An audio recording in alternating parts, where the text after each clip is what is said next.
It's the Disney sequel show. Yeah.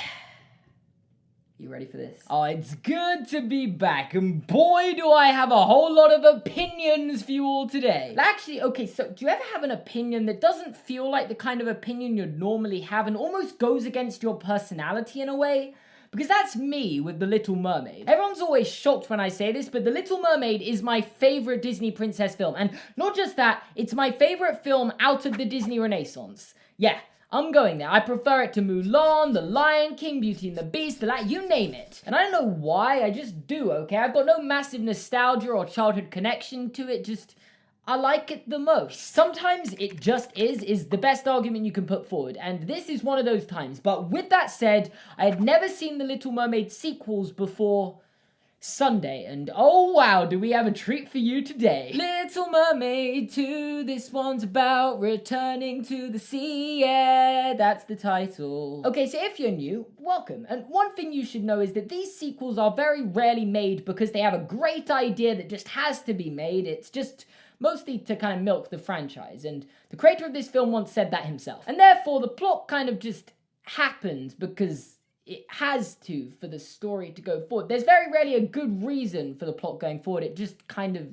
does. I bring this up because this film is by no means an exception and actually kind of takes it to another level, where there are multiple opportunities for the film to just end if a few words are said here or there. It's a quick conversation away from just being able to roll credits a few times throughout. And I'll get into that, but firstly, let me quickly give some context, because the setup for this film was that they basically took the first film and thought, how can we redo that? And yet, that was the full fault. They just redid the first film kind of in reverse. The difference this time is that Ariel's the parent and her kid is restricted to the human world and wants to go live in the sea. And she's simply obsessed with the ocean, but her mother Ariel just doesn't understand because they don't talk about it ever. Like, are you seeing the parallels yet? And if maybe you're thinking, well, Ursula died in the last film, so at least the villain must be slightly different. No, not even close, because apparently Ursula had a sister this entire time who is... Ursula's crazy sister! Ursula's sister? That's her character? Okay, well, no. As funny as it would be to have everyone actually call her Ursula's sister, her real name is Morgana, and Ariel's daughter's called Melody. Morgana, Melody. You got it? It's a whole lot of family drama now, and the film literally opens with Morgana trying to kill Melody, so at least they're keeping it in the family. Obviously she fails, but it causes Triton, Ariel, and Eric to conclude in true Disney parent fashion to do a full-on Elsa with their daughter and just lock her up in the castle, putting full-on walls up and all that. You must never enter the ocean in your entire life, and we will never explain why. It's massively out of character for Ariel to do this, right? However, despite these extremely strict rules, she ends up breaking them to absolutely no consequences, swimming around for what I can only assume was the good part of 12 years, making friends with the fish and Sebastian, and I don't get it. What was the point in putting in these rules if Morgana was just gonna let her swim around for fun? Again, for the good part of 12 years. Anyway, that's the context, so let's go back to what I was originally talking about like 5 minutes ago, because just in the first act, Ariel has so many chances to just end the film by having a quick conversation with her daughter. First example, Ariel tells her, "You know you can always tell me anything." and just as Melody's about to open up, tell her what's wrong, and the whole problem was about to be resolved with the film's plot being stopped in its tracks, Eric interrupts them, because of course he does. The plot always finds a way. Then, instance 2, literally 5 minutes later, Sebastian, who Ariel knows very well and is fully aware is a lobster, I think. He's a lobster, right? Or is he a crab? Nobody knows! Just shows up at Melody's birthday party, ruining her dance, and then the whole party, including Ariel, witnesses Melody talking to this lobster, calling him by name. You okay, Sebastian? Someone even pointing out, She's talking to a crab. because that is ridiculous, but Ariel still doesn't clock on to this. Wait, she can talk to sea creatures, and this one she's talking to is called Sebastian, which is conveniently the same name as the lobster I grew up with. Wouldn't it be crazy if that was the same lobster?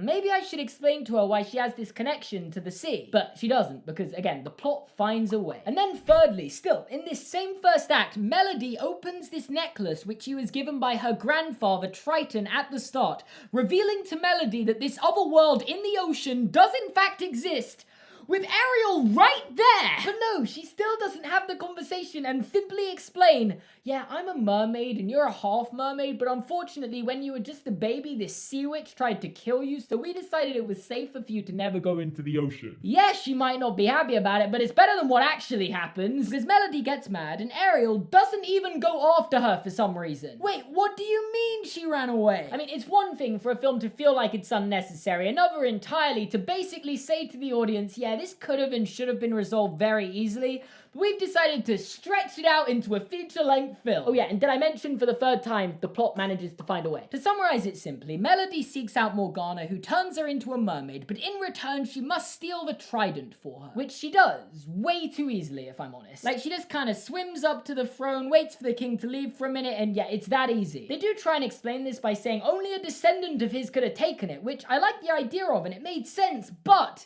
then when she gives it to Morgana later in the film, you'd think then only Morgana's descendants can take it off her, but no, the rules just stop applying then, and anyone can just take it off Morgana if they please, so yeah. And also, if you thought we were done with the instances of Ariel being able to end the film with a simple conversation, no! Welcome to number 4! Just as Melody's about to pass on the trident to Morgana, Ariel swims in and there's this whole back and forth where Morgana's trying to convince her to give it to her and Ariel's telling her not to by saying, Melody, no, don't do it, and yeah, it's fast forwarding right now because I want to show you how long she spends not saying anything. It's over a minute. She spends a whole minute just hovering there and doesn't find time to say, yeah, this is the sea witch who tried to kill you as a baby. Maybe you don't want to give them an all-powerful trident. She's gonna stab you in the back pretty quickly. And the film could have stopped right there. Melody would have never given Morgana the trident and Morgana would have never been able to, well, do basically nothing. She doesn't really do anything with the trident, to be honest. She has it for like 10 minutes and then Melody steals it off her again, and that's the film. Honestly, the only way I can sum up this film is that it didn't need to happen, but then that's the case with all of these sequels, so when you're actually comparing it with the other ones, it isn't that bad. I've just been unnecessarily negative to this film. As I said, I like The Little Mermaid, and this is basically the same film, so you know what they say? If it ain't broke, don't fix it. They had the formula and they put it to okay use.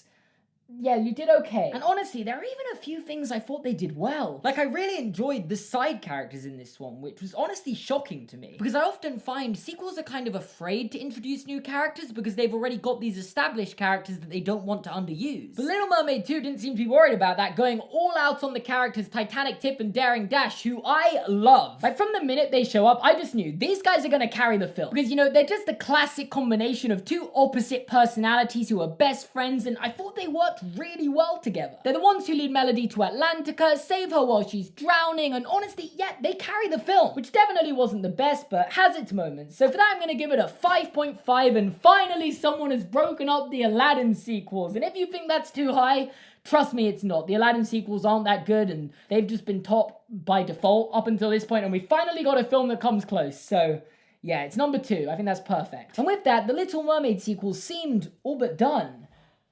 Then, 8 years and 31 Disney sequels later, they finally decided to dip their toes back in again. Little Mermaid, Ariel's beginning. This isn't called Little Mermaid 3 because it's a prequel, so maybe this is Little Mermaid 0, I guess. So yeah, this one's a prequel. I love prequels. Okay, I don't hate prequels, I just think they're very hard to get right, because you're so much more restricted with your characters if you don't want to do or say anything that might contradict the original, and they always end up falling into the exact same trap, where they do too much and then end up finishing off the film just tying up loose ends. The Star Wars prequels are probably the best and most famous example of like, oh my god, how are we going to fit this all up? Luke and Obi-Wan have got to be on Tatooine, Leia's got to be on Alderaan, Yoda's got to go to Dagobah for some reason, and then Anakin's got to somehow become Darth Vader and not know about any of this. It always ends up feeling a bit rushed, and don't get me wrong, I really like Revenge of the Sith, but a good prequel doesn't need to tie loose ends up. It just feels like the natural story that would have happened before the original story, and therefore flows right in. I bring this up because this film struggles with this a lot. Like, the amount of times I thought I need to rewatch The Little Mermaid for the wrong reasons was a lot. There was an alarming number of things that I just felt didn't fit up given my knowledge of The Little Mermaid. So with that said and my general dislike for prequels out the window, let's get into this and judge it just like any other film. Yes. So the first thing they do is introduce us to this new character who looks familiar to me for some reason. Like, I can't put my finger on who it is, but I don't know, I feel like Ariel's mom. That makes so much sense. Do you guys think she looks more like one of her kids than the others? Or is that just me? Anyway, yeah, they kill her. But they don't show her body. So you know what that means? It's time for another episode of Disney sequel Fake Out Dead. Oh, wait, what? She's actually dead. Oh, I guess that fits up since she isn't in the first film, but... well, you come to expect things from these films. So yeah, because of this death, Triton bans all music in Atlantica because it reminds him of her. Which actually, that's right back with the rational decision making you come to expect from these films. And to be clear, he doesn't just get rid of the choirs and stuff like that, no, he makes all music completely illegal. Which is where we meet Flounder, who Ariel catches accidentally making a musical sound, and therefore that warrants a police arrest. I'm not joking, this is a real plot. Are we sure we want Triton as king? Like, is he really a good guy in these stories? Also, actually, talking about good guys and bad guys, I got some good news for you. The villain in this film isn't Ursula or one of her relatives in any way. Finally, something original. It's just this person called Marina, who's the one below Sebastian when it comes to serving Triton, so I guess she's like the third in power. And they really want you to know that she hates her job, like, that's her entire personality. So much so that they don't just want to imply it because it's very clearly implied, but this film wouldn't get subtlety if you rubbed it in their face, and yeah, they basically just make her say she hates her job every line. Or every other line. I hate this job. And I'm glad, because I wouldn't have got it otherwise. However, I kind of liked her at first because she's more of an antagonist than a villain, which is good because I didn't think this film really needed a villain. The drama is stemming from the fact music has been banned in the kingdom, and to resolve that, Triton needs to have his opinion swayed on music, and therefore it doesn't need a massively evil character to just overwhelm us. Yeah, her being this person who's just kind of annoyed all the time works quite well. At first. I'm sure as you've guessed, that's the direction the plot ends up going in, with Sebastian getting fired, eventually. Emphasis on eventually. It takes ages to get there, it's very slow. So basically, Ariel discovers Sebastian runs this secret music playing nightclub and brings her sisters there a few times, and that's basically the entire middle act. Full half an hour of just that, until Marina finds out, leading to Sebastian getting fired, and in true Disney sequel fashion, gets sent to the dungeon. Honestly, that seems to be the only thing these films know how to do at this point. It's becoming more of an Easter egg now, like you know it's going to happen, it's just about who, when, and why. Sebastian at 38 minutes for playing music. In fairness, I wouldn't have guessed that. And alongside that, he punishes his daughters, saying they can't leave the palace, which leads to Ariel saying, Why don't you just lock us in jail? something you'd think she'd remember when she has children of her own. Wow, it was so horrible that time my father told me I couldn't leave the palace. If there's one thing I never do as a parent, it's that. Psych! This is the same character, guys. I can't work out why they even put this line in there. It's so contradictory and could have so easily been cut out of prequels. Ugh. Anyway, she doesn't obey this, obviously, and ends up breaking Sebastian and the rest of the people from the club out of this jail. Which I've just got to say, that is the most secure-looking jail cell I've ever seen in my life. I don't want to criticize the animators because it's hard to even comprehend the amount of work they must have put into this, but couldn't you have just animated the bars to be a little closer together so that Sebastian couldn't just swim through them if he wanted to? Like, I feel bad, but would it have been that hard? And I'd get it if this was a plot point. The prison being poorly constructed meant that Sebastian could escape and break everyone out. That would make total sense, and I'd be fine with that. But it doesn't, and you know what? It's fine. I'm fine. So they all decide to leave the kingdom because a life without music isn't worth living. And they have this musical number while they leave, which is just, yeah, they keep doing this effect. It just looks off. I don't know. Can you imagine if a video did something like that? And while they're on this journey, Ariel just happens to stumble upon the music box that her father gave her mother at the start of the film that he threw into the bottom of the ocean after her death, which was all part of Sebastian's plan, apparently. And I mean, even the characters in this film understand how stupid that is. Let me get this straight. You let us out here To the armpit of nowhere, man. in the hope that Red might find a music box, and now you want to go back to the palace. To return the music box to the king. I'm not gonna lie to you guys, I lost interest in this film by the end. They took Marina in the full-on evil direction that I just didn't want her character to go, and she sends these electric eels off to kill Sebastian because that's totally the kind of thing you do to the person whose job you want. So Ariel sacrifices herself for Sebastian, and Triton sees what happens, and just as he's holding his dying daughter in his arms, the song from the start plays, and yeah.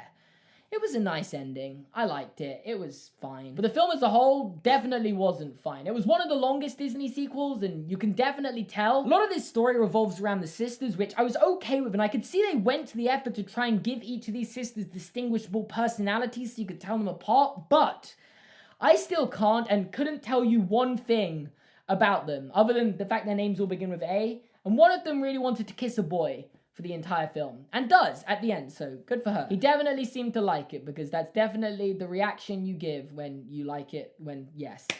And with all that said and done, I think it's better than Pocahontas 2, but I don't think it's better than Mulan 2, so I'm gonna give it a 4.1 and throw it in the middle there. Yeah, that's where it goes. We're gonna pretend this is important, because definitely is. And thank you so much for watching this video all the way to the end. If you enjoyed it, make sure to leave a like.